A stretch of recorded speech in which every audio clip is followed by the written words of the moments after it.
दोस्तों PCBL chemicals ने Q4 earning report announce किए हैं और अर्निंग रिपोर्ट देखा जाए तो ईयर एंड में बेहतर नहीं कर रहे हैं बट क्वार्टर में थोड़ी बेहतर देखने को मिल रहे हैं। अर्निंग रिपोर्ट में कंसोलिडेटेड रिपोर्ट की बात होगी जो कि करोड़्स में है, करोड़्स में डिस्कशन करने वाले हैं। रेवेन्यू फ्रॉम ऑपरेशन से देखें ये 2087.49 करोड़ की ला रही है। क्वार्टर लेवल पे देखा जाए तो 1845 करोड़ की ला रही है। प्रेजेंट क्वार्टर के रेवेन्यू 2066 करोड़ ला रही है। ईयर से करके देखेंगे तो फ्लैटर टू फ्लैटर बोल सकते हैं और 1% की गिरावट आ रही है, लेकिन क्वार्टर के हिसाब से देखा जाए तो 12% का ग्रोथ देखने को मिला है, यानी 12% का क्वार्टर लेवल पे ग्रोथ आ रही है। ईयर टू ईयर थोड़ी फ्लैटर है, बट मार्केट एस्टिमेशन के अकॉर्डिंग देखेंगे तो मार्केट का एस्टिमेशन जो रेवेन्यू था 1930 करोड़ की थी। उसके उसके अगेंस्ट अगर देखा जाए तो स्टॉक में रेवेन्यू करीब 2066 करोड़ की है, तो करीब 7% का मार्केट एस्टिमेशन को बीट करता हुआ देखने को मिला। एस्टिमेशन के अकॉर्डिंग रेवेन्यू अच्छी है, बट ईयर ऑन ईयर देखे तो फ्लैटर टू फ्लैटर या 1 मिनट का डी ग्रोथ देखने को मिल रहा है। खर्चों पे नजर डालें तो ईयरली लेवल पे खर्चे देखेंगे तो 1981 करोड़ के खर्चे हैं। क्वार्टरली लेवल पे 1830 करोड़ के खर्चे हैं। प्रेजेंट क्वार्टर के खर्चे 2014 करोड़ के हैं। तो खर्चे जिस हिसाब से रेवेन्यू बढ़ा है उस हिसाब से खर्चे भी बढ़े हैं, लेकिन ईयरली लेवल पे रेवेन्यू नहीं बढ़ा है, डिग्रोथ हुआ। तो यहाँ पे देखिए खर्चे इंटैक्ट है, तो यानी सेल ना करने के बावजूद भी खर्चे वहीं के वहीं खड़े देखते हुए देखने को मिल रहे हैं। जबकि इस बार के क्वार्टरली लेवल पर देखा जाए तो 65 करोड़ का इन्वेंट्री का फायदा था, इस बार का 70 करोड़ की इन्वेंट्री लगी है। एंड ईयरली लेवल पे देखा जाए तो 21 करोड़ की इन्वेंट्री लगी। तो इन्वेंट्री यहाँ पे बढ़ते हुए देखने को खर्चे बढ़ते हुए देखने को मिले इन्वेंट्री में। प्रॉफिट बिफोर टैक्स देखेंगे तो कंट्रीब्यूशन 94.19 करोड़ का एक्सेप्शनल आइटम के थ्रू देखा, न्यू लेबर कोड के थ्रू नुकसान दिख रहा है, जो कि पिछले क्वार्टर में देखा तो 20 करोड़ का नुकसान था। ईयर लेवल पे ये नुकसान नहीं था। ये बोल सकते हैं कि माइनस 400 करोड़ चार चार 4 करोड़ का नुकसान इस क्वार्टर में ऐड होता हुआ दिख रहा है बिफोर टैक्स।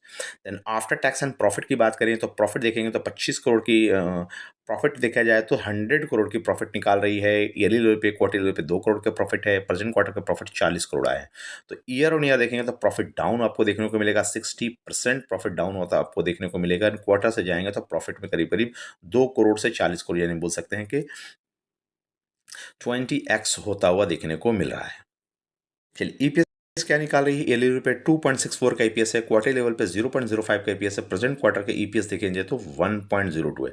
यानी क्वार्टर से ईपीएस आपको देखेंगे तो जैसे क्वार्टर में ग्रोथ आ रही थी, क्वार्टर से ईपीएस बढ़ा है। ईयर से ईपीएस आपको 60% के आसपास डाउन होता दिखे। ईपीएस का मार्केट का अनुमान क्या था। मार्केट का जो अनुमान ईपीएस का एक्सपेक्टेड ईपीएस का था 1.69 का अनुमान था, जो कि 1 के आसपास लाई है। तो बोल सकते हैं यहाँ पे हमको 38% ईपीएस में डिग्रोथ होता हुआ देखने को मिला है ईयरली लेवल पे। बट क्वार्टरली लेवल पे जाएंगे तो आपको ईपीएस अच्छी आती दिखी। मार्केट एस्टिमेशन को बोले थे ईपीएस में मिस किया है या रेवेन्यू में बीट करता हुआ देखने को मिल रहा है। इसके बैक टू बैक कंप्यूटर की बात करेंगे तो हिमाद्री स्पेशलिटी कम्युनिटी का जो स्पेशलिटी कम्युनिटी की तरफ जा रही थी वहाँ उनको ग्रोथ अच्छे देखने को मिले थे, और कॉम्पिटिटर इसके बेहतर कर रहे हैं पीसीबीएल से। तो पीसीबीएल भी देखिए उसी तरफ बढ़ रही है, new speciality and speciality camel की तरफ बढ़ती हुई देखने को मिल रही है। अगर 2026 से 27 का गाइडलाइन इनके अच्छे आते हुए देखने को मिल रहा है। 2027 के आउटलुक के अकॉर्डिंग अगर कंपनी का जो गाइडलाइन है वो दिखा रहा है high utilisation of the battery chemical growth देखने को मिलेगा। तो बैटरी से रिलेटेड जो केमिकल का ग्रोथ मिलेगा कंपनी उस तरफ टर्न अराउंड करती हुई देखने को मिल रही है। तो एक पोटेंशियल इसके हिसाब से ये हो सकता है। और ये सब बेसिकली कंपनी देखेंगे तो कार्बन ब्लैक्स और टायर में के लिए रॉ मटेरियल के तौर पे ये कंपनी मार्केट लीडर दिख रही है। सेगमेंट में थोड़ा नज़र डालें तो मैक्सिमम इनके रेवेन्यू आपके कार्बन ब्लैक से आ रहे हैं। पावर से 81 करोड़ के हैं। केमिकल से देखिए 333 करोड़ के हैं। एंड बैटरी केमिकल से अभी फिलहाल जीरो है, लेकिन बैटरी केमिकल से नेक्स्ट ईयर फाइनेंशियल ईयर्स में उम्मीद किया जा रहा है यहाँ से रिटर्न इनके अच्छे आएंगे।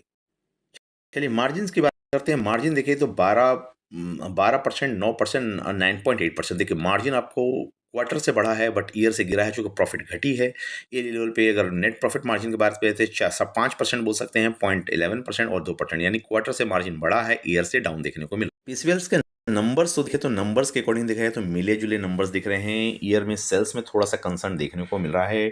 स्टॉक का प्राइस 288 का चल रहा है। स्टॉक अगर 50 वीक हाई लो देखा जाए तो 437 एंड 226 का दिख रहा है, यानी लो से ऊपर ट्रेड कर रही है, यानी हाई से आधी हो चुकी है स्टॉक्स।